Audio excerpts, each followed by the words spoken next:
And grabe yung additional message nyo guys, hindi ko inaasahan. Meron tayong prosperity guys at saka focused intention. So, ibig sabihin nito guys, mag-focus lang talaga kayo sa mga intentions nyo, sa mga goals nyo. Kasi ngayon nakikita natin, right now yung energy mo, meron na kayong mga small successes, small wins guys. So, mas lalo lang kayo mag-focus palagi, everyday show up for yourself, di ba? One day at a time. And definitely, mahihit mo yung target mo, you will hit success, you will hit your mark.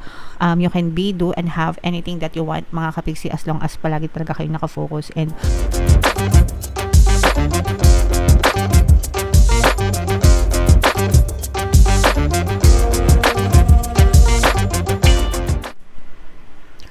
hello guys, hello Capricorn, welcome back to Pinay Pixie Tarot. Ang pamagat ng episode natin for tonight is Story Mo Ba To? Ito isang timeless reading guys para sa Capricorn, Sun, Moon, Rising, Sun, and Venus. Sa reading na to guys, titingnan natin where you are right now, mga potential and challenges nyo, what you need to focus on, your past, present, and future energy, mga kapiksi, mga suggested approach, and yung potential future ng sitwasyon nyo. So, shuffle ko yung cards guys, hanapin ko yung energy ng Capricorn. So, ito mga kapiksi, Capricorn, kayo ay represent ng King of Pens sa ating spread. Hindi siya magre-resonate sa lahat guys. Kung ano na lang yung makaresonate sa inyo, take that message. So, where you are right now, mga kapiksi, you are celebrating joy, no? Meron kayong mga mini success, mini tagumpay, mga mini manifestations na nangyayari sa buhay nyo right now. And for some of you, parang nagfa-fire up yon ng motivation nyo para mas lalo kayong ma-motivate, mas lalo kayong ganahan sa ginagawa nyo sa buhay nyo, mga kapiksi. For some of you, you are also being an inspiration to sa ibang tao guys, no? Parang meron kayong mga sinisimulan na bagay, although pwedeng sabihin natin maliit pa lang, pero nakakita kayo ng progress mga kapiksi, so unti-unti siyang lumalago kahit sa ang aspeto ng buhay ito. So let's say for example, baka sa trabaho mo, kaya sa negosyo mo, o kaya naman ikaw ay nasa social media or sa pag-abot mo ng pangarap mo, meron na kayong nakikitang mga mini progress guys. So nag-aano yun, parang lalo siyang nagiging mitya para mas lalo kang ganahan sa buhay mo. And more on challenges ito guys, kasi this is potential and challenges, but this is more on challenges kasi marami kayong kakompetition, marami kayong kakompetensya ba, and hindi naman yun guys bago. Competition is part of our society, and makakatulong sa yun guys para ma-bring out yung best version mo. So just focus on yourself mga kapiksi, wag kayong mag-focus sa mga kakompetensya nyo, and matuto kayo ng kumbaga gamitin nyo yun as learning curve para matuto kayo, para mas maging better kayo mga kapiksi. What you need to focus on is yung mga baby steps guys, no? Wag kayong masyado magmadali, mga kapiksi, as long as you show up for yourself every day, as long as you do 1% better today than yesterday, di ba? Malaking bagay na yon mga kapiksi. Yeah, so wag tayo masyado magmadali. Ang buhay ay hindi karera, ito ay isang journey, paglalakbay. So importante na ini-enjoy nyo yung proseso mga kapiksi. In your recent past guys, nakita natin na pinagtuunan nyo ng pansin yung inyong sarili, yung inyong confidence mga kapiksi. At saka yung iba sa inyo guys, parang kumuha din kayo ng inspirasyon sa ibang tao, no? Kung meron kayong mga role models, ganyan, or mga iniidolo, parang sila yung naging role model nyo, and pinag-aralan nyo, pwedeng pinag-aralan nyo yung mga ginagawa nila, yung mga best practices nila, and right now, parang kinukuha nyo yung mga best practices na yun, excuse me, ina-apply nyo sa sarili nyo para maging matagumpay din kayo kagaya nila. Alright? And one of your biggest strength mga kapiksi is madali kayo makisama sa ibang tao, and naniniwala kayo sa pagbibuild talaga ng matibay na pundasyon para sa sarili nyo. Okay? Pinapalakas nyo. Meron din kayong ugali na magaling kayo magpalakas ng loob. Pinapalakas nyo yung loob nyo, and hindi nyo binabaliwala yung mga tao sa paligid nyo. Kino-consider nyo sila every step of the way.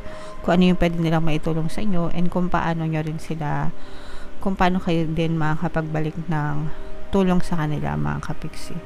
So, maganda yan, guys. In the near future, this is an air sign energy, Aquarius, Gemini, Libra.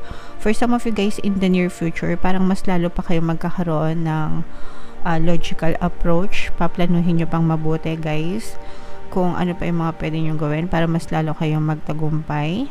And parang you will do everything para umayon sa plano mo yung mga resulta, yung mga bagay na ginagawa mo. Parang gusto mo talaga na nakaplano siya and gusto mo na magtagumpay ka dyan sa mga plano nyo, mga kapiksi.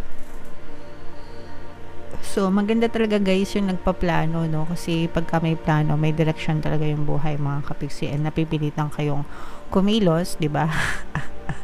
Para matupad yung mga plano nyo. Suggested approach guys is pagbabago, no? And sinasabi ko nga sa inyo, kung gusto nyo magbago yung buhay nyo, dapat baguhin nyo yung formula. You cannot expect different result, mga kapiksi, if you are doing the same thing over and over again, diba? So, ibig sabihin nito guys, 1 + 1 = 2 palagi. So, ibig sabihin, 2 palagi ang sagot doon. Kung gusto mo maging 3, maging 4 yung sagot, kailangan magbago ka ng formula, diba? 1 + 2, 1 + 3, ganyan. So, if you want to see changes, guys, sa'yo yan manggagaling. Kailangan meron ka rin gawing pagbabago in terms of your habit, your patterns, yung mindset mo, of course. And, lahat ng ginagawa mo, kailangan magkaroon ng changes para magkaroon ka rin ng different na sagot, guys. And what you need to know, again guys, no, sabi ko nga sa inyo, one of your greatest strength is magaling kayo makisalamuha sa ibang tao, and magagamit nyo yan, mga kapiksi, para mas maging matagumpay kayo or mas malayo yung marating nyo. Sometimes it's okay to do things alone. I mean, minsan okay lang na mag-isa tayo sa mga journey natin, diba? Pero if may mga taong tumutulong sa inyo, guys, mas malayo pa yung pwede nyong marating, mga kapiksi. So, you also have to consider yung makipag-collaborate sa ibang tao, get their inputs, ganyan, kasi maaaring makatulong din sila sa inyong tagumpay, guys. Your hopes and fears, this is more on fears, mga kapiksi, no? Or parang ano siya, maging conservative, no? Kaya nga sabi ko kanina, kailangan nyong i-focus is one step at a time. So, ito guys, parang magkaroon kayo ng conservative approach. Ibig sabihin, maghinay-hinay, wag masyado magmadali. Minsan kasi kapag nagmamadali tayo and we want to see results right away, tapos wala kang nakitang resulta, doon tayo nadadapa, mga kapiksi. And sometimes naman, kapag yung masyadong padalos-dalos sa mga pagdedesisyon, nagkakaroon yan ng mga negative consequences, negative na impact, kasi hindi masyadong pinag-isipan, masyadong minadali, ganyan. Kaya nakaka-apekto din sa inyo. So, dahan-dahan lang din kayo, mga kapiksi. Alright? And yung potential future na to, guys, pagdating mo sa tuktok, hindi ka nag-iisa. Ibig sabihin nito, somebody will be there for you, cheering you on. Yung mga tao nagmamahal sa inyo, mga kapiksi, if meron kayong mga partner o specific person, mas masaya sila para sa inyo, or kung ano yung kaligayahan na nararamdaman mo, parang nagmumultiply, mga kapiksi, kasi masaya din yung mga tao na nagmamahal sa'yo sa kahit ano pang ma-achieve mo sa buhay. So, and yung iba sa nyo, parang nilalaan nyo din yun sa kanila, guys, no? Yung happiness nyo, yung success nyo, parang hindi lang para sa inyo, kundi nakalaan din para sa kanila, guys. So, comment down below, Capricorn, if story nyo ba to. Bunot lang tayo ng 2 cards pa dito for your additional message. Habang sinashuffle ko to, guys, panoorin nyo muna yung video natin regarding sa ating paano mag-manifest ng abundance video course. Kapiksi, sawa ka na ba sa mga struggles at hirap sa buhay mo? Masipag ka ba at masikap sa buhay ngunit hindi ka pa rin umaasenso? Ilang beses ka na bang nag-attempt mag-negosyo at mag-invest pero palagi ka pa rin nalulugi? Sa pagkakataon na ito ay maaaring may subconscious beliefs ka na nagiging balakid sa iyong pag-unlad at pagyaman. Introducing, paano mag-manifest ng abundance video course. Dito ay matututunan mong ma-overcome ang mga balakid mo para tuluyan ka ng umunlad, umasenso, sumagana, maging matagumpay, successful at maswerte sa iyong kabuhayan, pera, trabaho, negosyo, salapi at kaperahan ng bonggang-bongga. Dali, mag-send na ng email sa pinoypixie@gmail.com at simulan na ang iyong pagyaman ngayon. Alright, so sa lahat na gusto mag-avail ng course guys, naka-flash sa screen nyo. Una, meron tayong paano mag-manifest ng abundance video course. Meron din tayong paano mawala ang third party at magkaroon ng harmonious relationship. And meron din tayong email coaching, manifest your desires using the law of attraction. Sa lahat ng mga interesado guys, mag-send lang kayo ng email sa pinoypixie@gmail.com. And grabe yung additional message nyo guys, hindi ko inaasahan. Meron tayong prosperity guys at saka focused intention. So, ibig sabihin nito guys, mag-focus lang talaga kayo sa mga intentions nyo, sa mga goals nyo. Kasi ngayon nakikita natin, right now yung energy mo, meron na kayong mga small successes, small wins guys. So, mas lalo lang kayo mag-focus palagi. Everyday show up for yourself, di ba? One day at a time, and definitely may hit mo yung target mo. You will hit success, you will hit your mark. You can be, do, and have anything that you want mga kapiksi, as long as palagi talaga kayo nakafocus and hindi kayo nag-give up. Dadating din yan sa inyo. At saka yung time mga kapiksi, no? Huwag nyong isipin masyado kung kailan or paano dadating. It's not your job. Ang trabaho mo is i-declare mo kung ano yung gusto mo and just focus on it and you will receive it mga kapiksi. Alright? And of course, prosperity mga kapiksi, ito yung mga blessings, pagpapala, abundance, kasaganaan. The universe is open, is pouring its abundance out to you. Be open to receiving. Maging handa kayo guys sa pagtanggap nitong mga blessings na to. Talagang ibuboost ni universe yung mga pagpapala sa inyo mga kapiksi. Pwedeng unti-unti, no?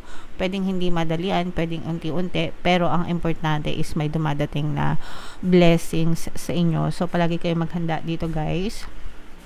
And para maging receptive ka, always magpasalamat mga kapiksi. Always be grateful, always appreciate all your blessings. The more na na-appreciate mo yung mga blessings sa inyo, the more na dadating din yan sa buhay nyo mga kapiksi. Okay? So yan guys, i-mind mo na yan sa comment section. Mine, prosperity, kasaganaan, abundance, mine, dream goals, dream desires, yan. So, i-mind nyo na guys. Alright? And comment down below, Capricorn, if feeling nyo naka-resonate kayo. For more tarot readings para sa Capricorn guys, ito yung playlist nyo. Ito naman yung ating success stories ng paano mag-manifest ng abundance video course. Click here to subscribe guys. Ito yung ating mga pampaswerte subliminals. Thank you for liking, sharing, and subscribing. See you again next time. I love you all mga kapiksi. Have a nice day. Bye-bye.